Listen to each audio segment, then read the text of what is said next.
Hello students, in today's video we will be discussing the numericals of the chapter superconductivity. As you all know, this is a very important chapter related to your syllabus with respect to your syllabus, and if you consider the numerical portion, at least 1 to 2 numericals from the chapter are definitely asked in GTU. So what I have done in today's video, I have tried to cover at least one numerical of each category. So I'll be explaining you these numericals and I'll be sharing the notes on my blog so that you can find it in the form of a PDF also. So let me just start with the first one. So first numerical, I'll be reading the question and explaining it step by step. So for mercury of mass 202, value of isotopic constant. Isotopic constant, you remember this numerical is related to the topic of isotopic effect, wherein you relate isotopic mass and critical temperature. So isotopic constant value 0.5, that is given in the question. Critical temperature is 4.2 Kelvin. You have to find the transition temperature for isotope of mercury having a mass 200. Now what is transition temperature? It is the same as critical temperature. So I've written the given data here. M1 is equals to 202. M2 mass is given as 200. TC1 is given as 4.2 Kelvin. Alpha is given as 0.5 and TC2 you have to find out. Now we know the formula. We know the relation between TC1 and M1. So TC1 into M1 raised to alpha is equals to TC2 into M2 raised to alpha. So this is the relation. This is the formula which is based on isotopic effect. So from this, I can say that TC2 is equals to TC1 into M1 upon M2 raised to alpha. So I have substituted the values of TC1, M1, M2 and alpha, and I am getting the value as TC2, the value we've got is TC2 is equals to 4.2209 Kelvin. You can write up to 2 decimal places in exam. Your answer would be correct. Let us move on to another type of a numerical wherein I have the critical temperature of niobium is 9.15 Kelvin. Critical temperature means TC. At 0 Kelvin, the critical field is 0.196 Tesla. Calculate the critical field at 6 Kelvin. Now this numerical is related to the topic property number 5, that is critical magnetic field, wherein we have relation between critical temperature and critical magnetic field. So as per the question, the given data is Tc is equals to 9.15 Kelvin. T, that is the temperature value, is given as 6 Kelvin, wherein we have to find out the value of critical field.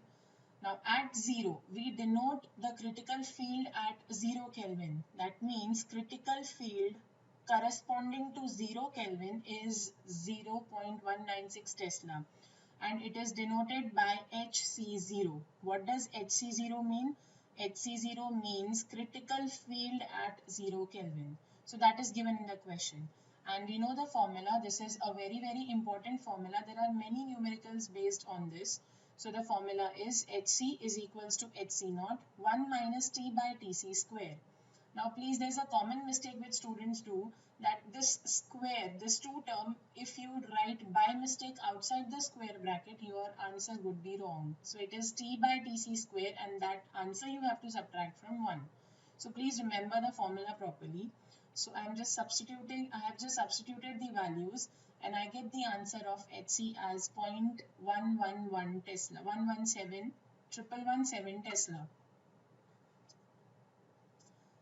Let us move on to another category of numerical.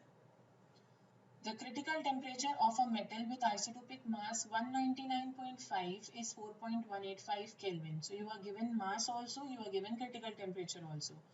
Find the isotopic mass if critical temperature falls to 4.133 Kelvin.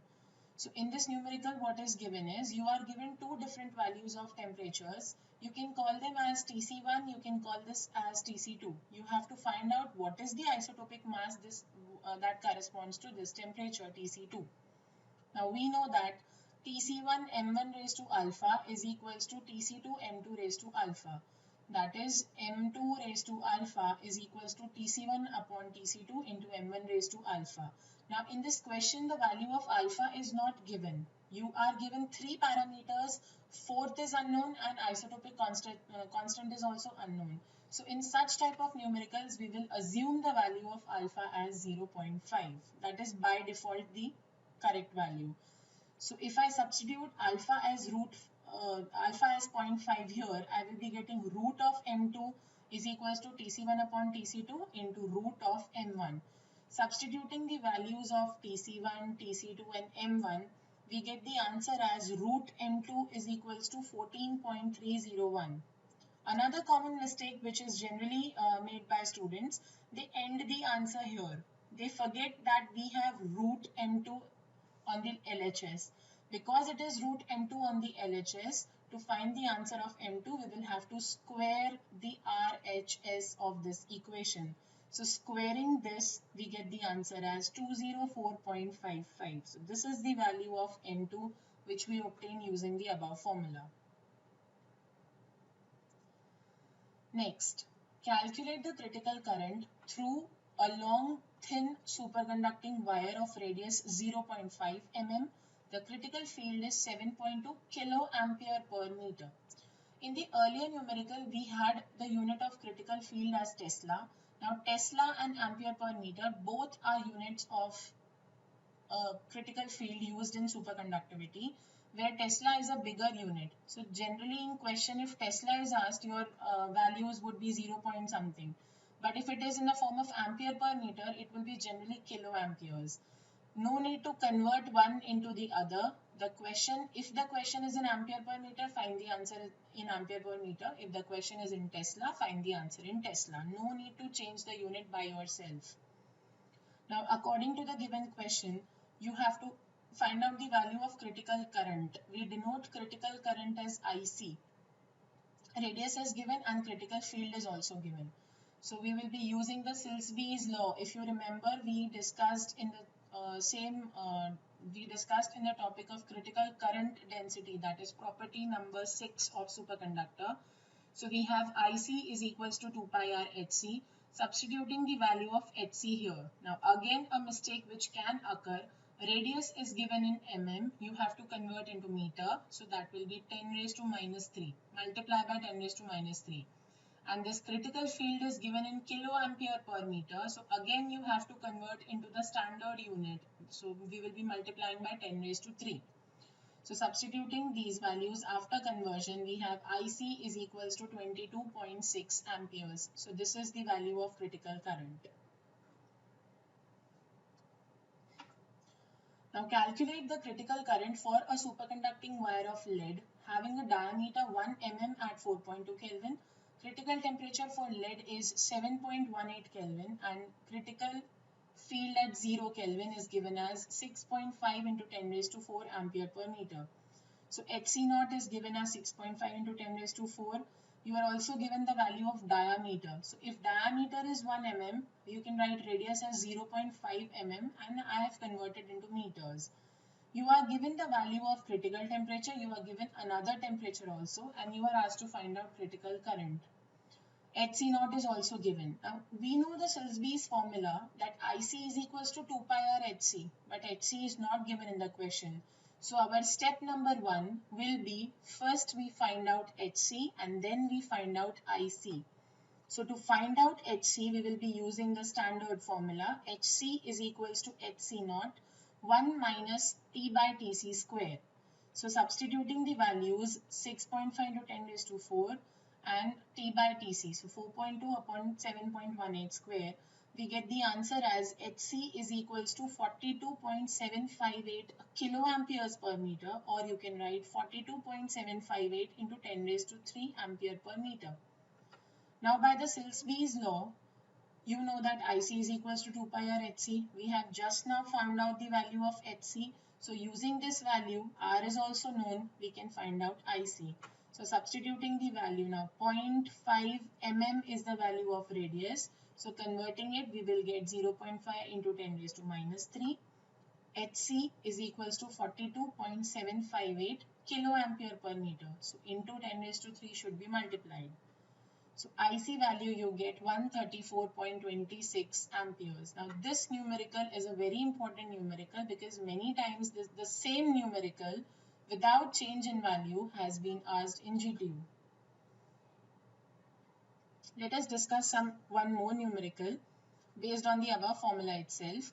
The critical field of vanadium is 10 raised to 5 ampere per meter at 8.58 Kelvin and 2 into 10 raised to 5 ampere per meter at 0 Kelvin. Find the transition temperature. So you are given two different temperatures. You are given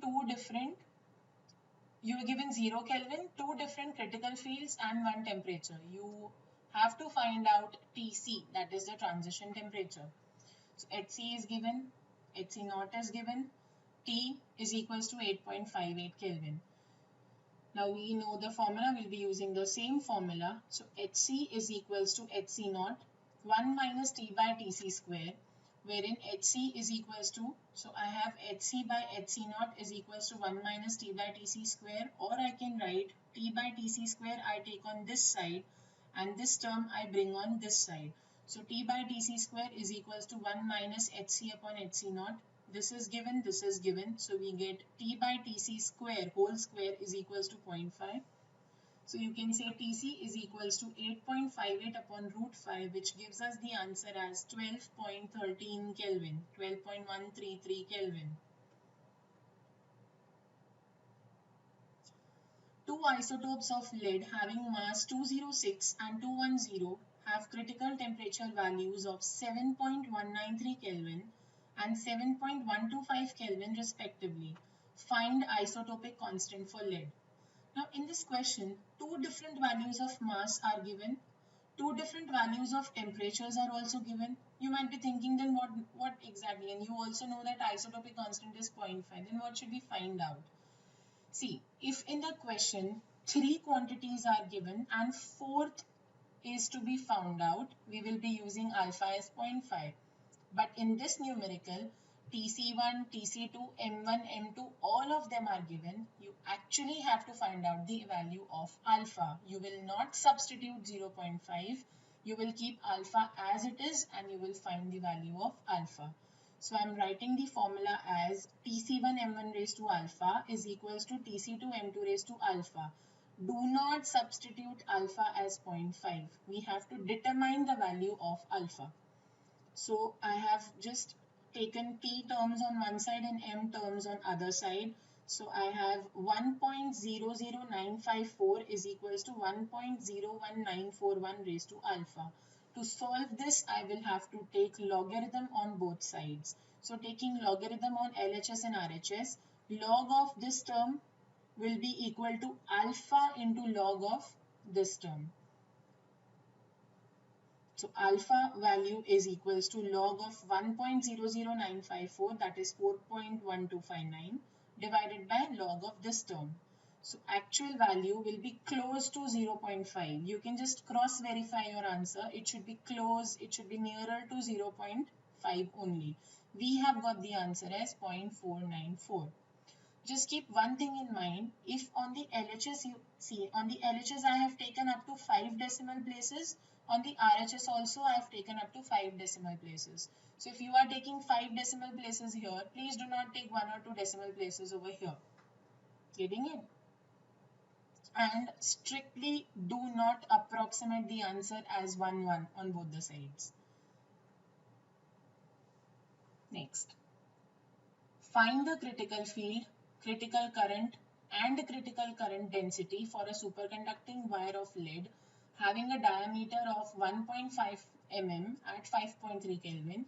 The value of critical temperature of lead is 7.8 Kelvin and critical magnetic field is 6.5 into 10 raised to 4 ampere per meter at 0 Kelvin. So this is the value of Hc naught given. Critical temperature is given as 7.8 Kelvin. Diameter is given as 1.5, so you can find out radius as 0.75, half of diameter. And one more temperature is given as 5.3. You have to find out Jc, Ic and Hc, all three. So we have the standard formula. Hc is equals to Hc naught 1 minus T by Tc square. Substituting the values, I get Hc is equals to 34.98 kiloampere per meter. By Silsby's law, you can find out the value of Ic as 2 pi r Hc. So substituting Hc here, r is already given in the question. So we get the value of IC as 164.75 amperes. Now to find out current density, there are two methods. Either you can use the formula current density is equals to current per area, and because it is a wire, we will be taking the cross-sectional area as circle. So IC upon pi r square, right? So using this formula also, we can find out JC. There is one more option. You can directly find out JC because you have just found out the value of HC. So relation between JC and HC is 2HC by R. How do you get this relation? If I substitute 2 pi R HC here, I will be getting 2HC by R.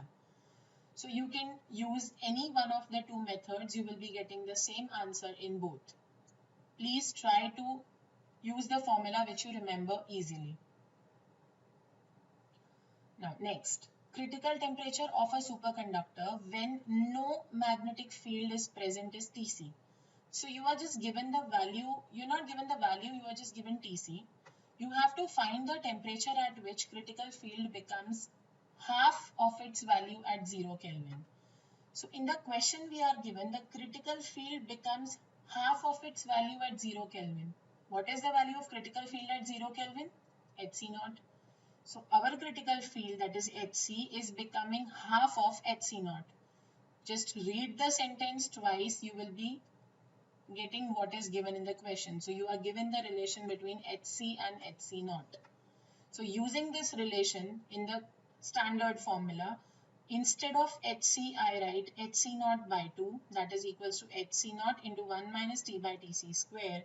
So just cancelling out Hc naught, you have T by Tc square is equals to 0.5, or you can write Tc is equals to 0.707 Tc.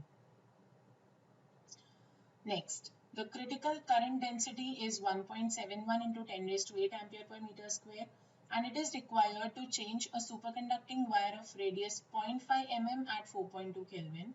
If critical temperature is 7.18 Kelvin, you have to find the maximum critical field. What do you mean by maximum critical field? Remember the relation between HC/Tc, the graph I had explained in properties, in the video of properties of superconductor. Maximum critical field means Hc0, which occurs at 0 Kelvin. So indirectly in the question you are given, you have to find out Hc0. You are given J, you are given Tc, T and R. So using the value of Jc, we will be finding out Hc first. You know the relation 2Hc by R is equals to Jc. Substituting the values of Jc, R, we get the value of Hc. So we get the value as 42.75 kiloamperes per meter, or you can write 42.75 into 10 raised to 3 ampere per meter. So once you find out the value of Hc, you can find out Hc0. What I have done is I have just taken Hc0 on one side. So Hc upon this entire term. So I have found out the answer as 64.979. One thing to remember in this numerical, whatever value of Hc0 you get, because it is the maximum value, your answer should be more than Hc. So this is again a cross check when you solve such a type of numerical. The last category of numerical from the chapter, a Josephson junction has a voltage of 9 microvolt across its terminal. Calculate the frequency of radiation generated by it. This is as per the AC Josephson effect, a direct formula. F is equals to 2 EV by H, where F is to be found out, V is given.